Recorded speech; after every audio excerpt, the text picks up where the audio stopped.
Oh, do you know what? I can't believe I'm saying this, but I'm actually opening this silage clamp in September. Never done this before. Never ever done this before.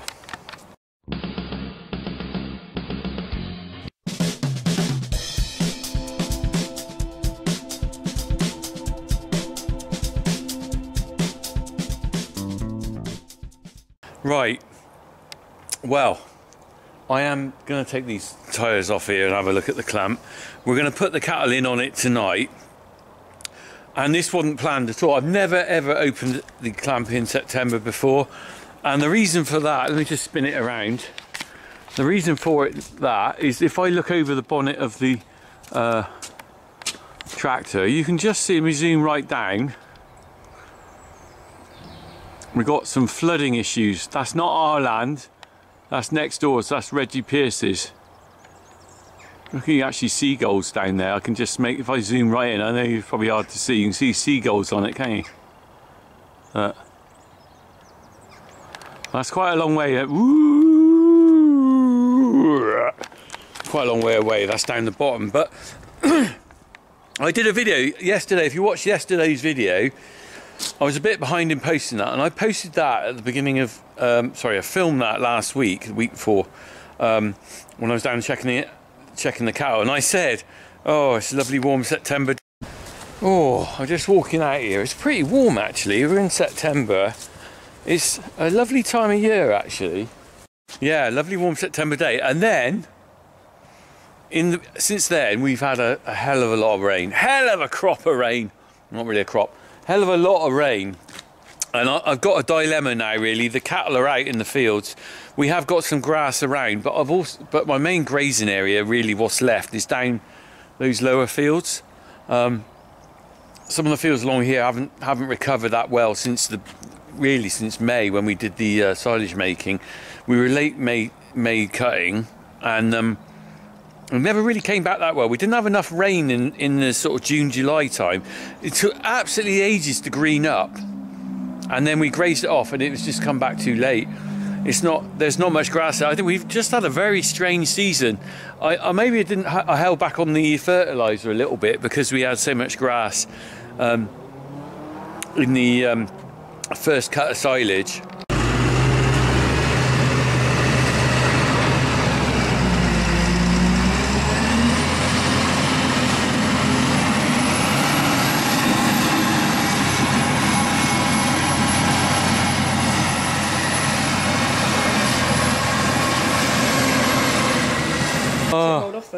Ooh.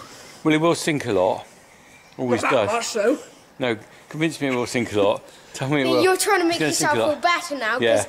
If you think that's going to go down the same amount as that over there. I totally do. Whose idea was it to add this much into it? Well, I didn't think it was that bad when I left, but clearly I was mistaken. Well, it's because you can't see how high it is. We got a hell of a barn of silage. Anyway,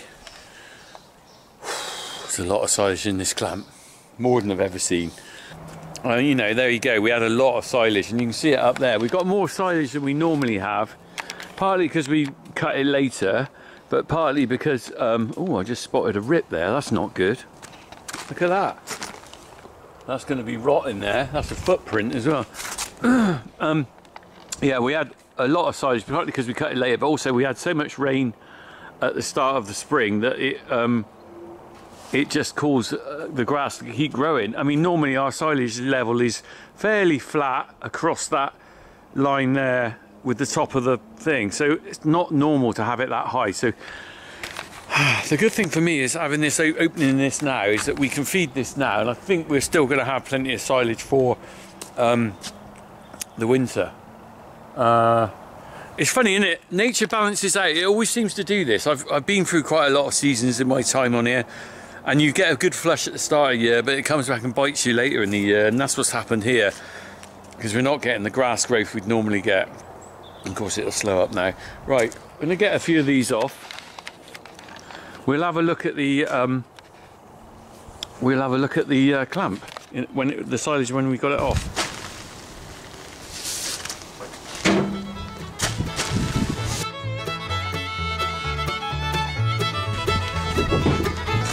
I love this job.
So just stop for a couple of minutes. I'm not getting out of the cab yet because it's chucking down rain again. Flipping typical, isn't it? So yeah, right choice to keep them in. Well, they're not staying in tonight. They're still having access to the field. But look at it. Can you see that? It's coming down. I'm just about to cut the sheet open. We'll see what we can find there. Hopefully it's not too bad. I'll put a wire across and they can just access that tonight. So we'll wait and see how we go with this. I'm hoping I ain't got to feed it right through now from now on, but who knows. Okay, let's get this show on the road. I've got my Opinel number 9 Frenchy knife. Best knife I've found on the farm. Look at this, it's pretty old. Good and sharp. Stainless steel blades don't get an edge on them, I find. These are pretty good. So we're going to go off on that. Let's get the sheet open. What's it going to be like? Is it going to be good? Is it going to be rotten? Is it going to be... Let's see.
Let's have a look what this is like then.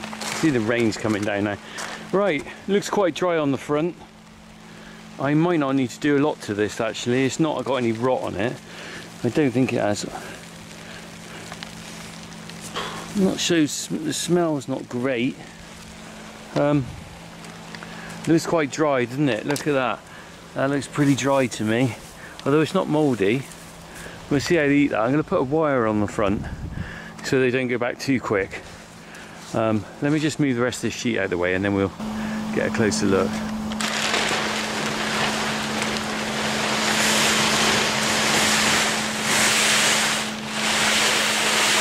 You know when you're at school and they say to you that if you don't do well in your exams you're going to end up with some sort of low menial job that's pretty rubbish?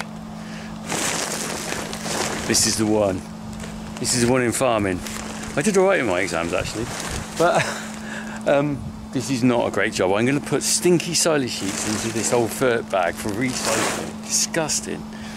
The smell, I can smell it already. I told you my wife didn't like the smell on my hands. Well, I'm flipping that.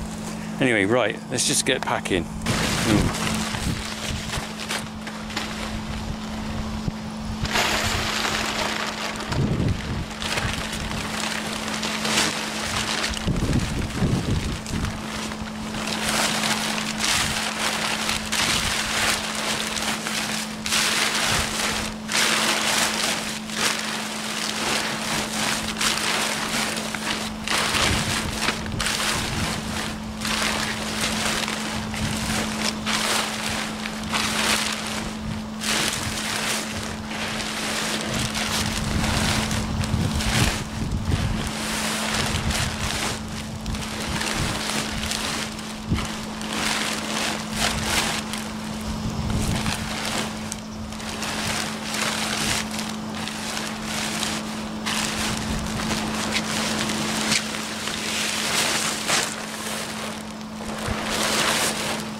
Oh, can you see the look of disgust on my hand, my face? Because this stuff is just, ugh. Oh, ugh.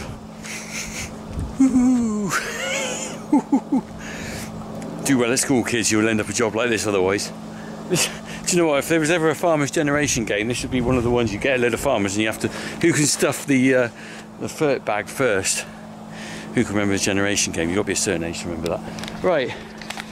So let me get this out of the way, and then I've got to put a wire up, and then we can let the cows in. Right, I've removed that plastic, and now I've taken a bit out the front with a loader bucket. It looks good actually. There's no mould in the front. Sometimes you get horrible secondary fermentation. A little bit on the front there, nothing to worry about. I put some in the ring feeder. The cows, look, they're waiting over there. They can smell it. I've just put the wire in front. Let's just get this. Let's get this electrified, and then they can come out. Wires up. Stakes are on. I'm going to turn it on. I've got a duff battery. Is that clicking?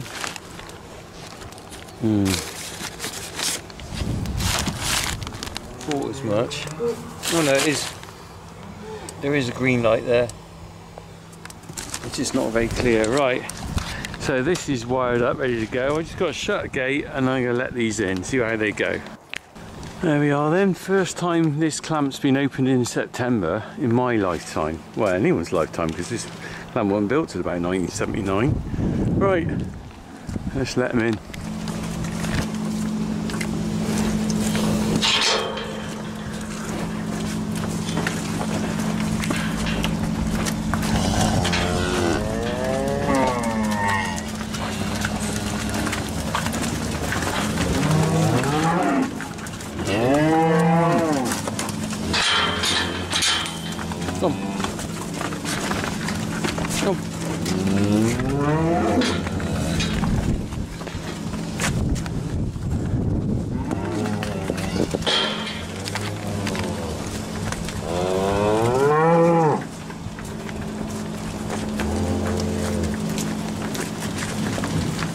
Lazy, look, they prefer going on the ring feeder where it's all being forked out for them already, rather than go on the clamp where it's involves a bit of munching. Don't eat the manky stuff I just flipping forked out.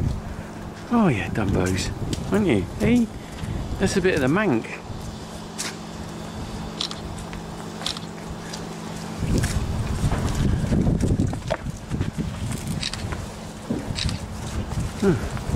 Some of them have actually gone in the cubicles. This is quite interesting. If you were doing an animal behaviour study on this, I'm sure you'd have some sort of reasoning. They've all gone, so only one's gone inside in the cubicles. What are you doing there? Don't you want any silage? And the vast majority of them have gone on the ring feeder, which is where it's easy to get to. That, and then the few have gone onto the silage clamp, where they've actually got to do a bit of work. So I wonder whether I wonder if that's just the first step. Would you really prefer that?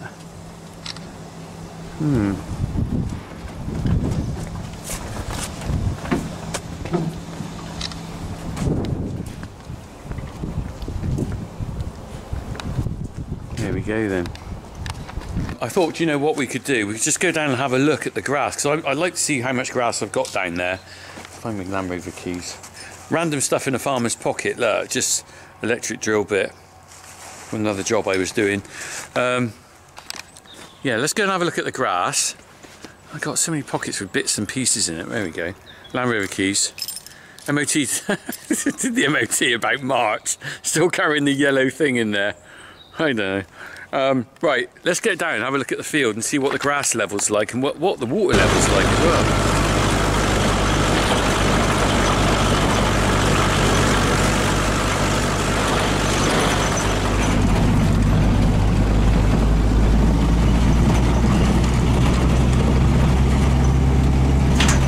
Right, let's just have a look over here. Ooh. So, this is where I would hopefully be bringing the cows in the next week. So this is where we did the haymaking. Do you know, remember I was tedding with the 35? This is where I got out and was doing a little bit of, just in this little paddock here, just doing a bit of tedding.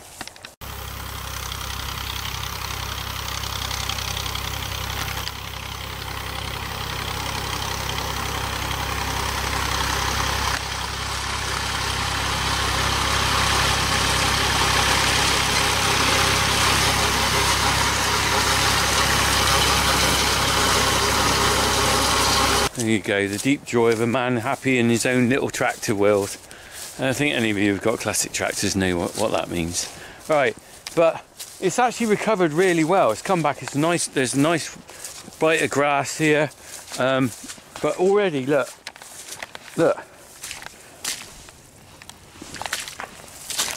Oh, this is, you see, I can't put any cattle down here. That's not fair on any animal, is it?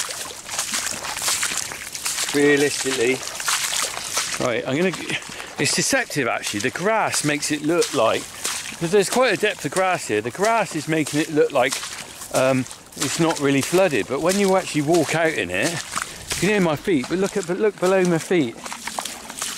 Look. And I can't get across there anyway. Look at that. So that level of that ground is pretty flat there, so it's going to be the same situation there as it is here, with the grass hiding the extent of the flooding. I think that's pretty well what's going on there. Look, you can just, if I zoom in, you can just make out, look, there's some water just showing there on the surface, just there, but I imagine it's probably pretty well wet all the way down. And they can't, that's too deep for them to get across. They would if they're really desperate, but I'm not going to, well, I'm just not even going to entertain the idea of bringing any dairy cows down here. Okay, a water buffalo maybe. Look here. Look here. So that's really frustrating. Because in my head, do you know, every farmer would be the same. In their head, they've got a plan of how they're going to graze it. And generally what you try and do is graze it in the order of age. So they're on a nice bit of grass now. They run out of that, so the plan was they're on that nice bit of grass, they've got 2 more days there, then I was bringing them down here. This was the next bit, and I'll probably, well, I don't know, maybe 4 days grazing there, not sure exactly, and then back along to the other fields where there's some more grass that is just, you know, a little bit further behind. And then we are really running low on grass. I've got loads of sort of bits where you can go and have a nibble, but there's not a lot there, which is unusual. Normally I try and end up with grazing pretty well till the end of October, but we're looking at first or second week in October pretty well running out of grass, I think. See, it's just lovely and firm here. It's just, this is the floodplain area, and that's where it stops. So it's going to be a difficult winter for us, I think. The silage clamp, I'm not sure whether I'm going to keep them on that all winter. I'm sorry, not all winter, whether I'm going to keep them on that. If I can get them back down here, they might not need that clamp. But the way they're going at the moment, they'll have to have it for the next few days anyway, because it's looking like it's going to chuck it down with rain. And what I'm worried about is they're really just going to churn up where they are, and they won't be happy outside. So the idea is we're going to let them in on the cubicles as well as the silage, so they got a chance to go and sit in somewhere dry, because last night was pretty grim. And you know, it's like, if you get a guilt feeling actually, if you're sat inside your house and you know there's cattle outside, especially dairy cows, with the weather we've had, they're not really suited for wet conditions, not milking herd. You can put your heifers out and the beef cattle and stuff, they're a bit more resilient, but dairy herd, you know, the problem with mastitis and all sorts of stuff like that. But yeah, I know. So anyway, there's my dilemma at the moment. We're sort of suddenly going into an early winter, really. Sort of not quite sure where we're going with that. If the weather came good again, if it comes sunny, then I'm hoping we can get them back out without the need to feed them silage, and they can just graze. But I think we're looking at low on grass. The ground's too wet. We have plenty of silage, so I think this probably the reality is it's going to probably stay open now till next year. Oh dear, my winter, flipping heck, that's going to be a hell of a long winter, isn't it? All this extra work. I don't enjoy winter, you know that. Winter's hard work on a farm. It flipping is in January. When you start working on feeding silage at this time of year. It's part of the job, I know, but you know, any of you know what it's like. Oh, oh, you just smell my hands. You don't want to smell my hands. I've washed them twice. I had to pull out some manky rotten maize with effluent and cow poo mixed together in a hole where the post went in for the gate, and oh, that stinks. Anyway, right, let's get back. We might have a look at them grazing on silage. But anyway, there's where we're at today. It's a bit different than it was on the video yesterday, as I said. Crack on. There we are then, they're munching away.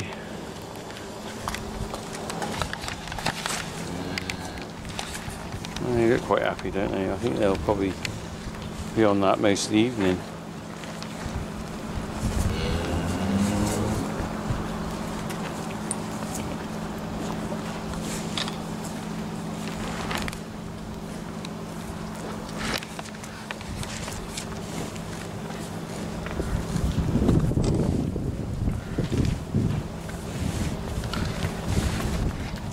There we go. Well, the cows are happy. Farmer's not so happy because he knows where he's going for the whole winter, but you know, that's the way it goes, isn't it? So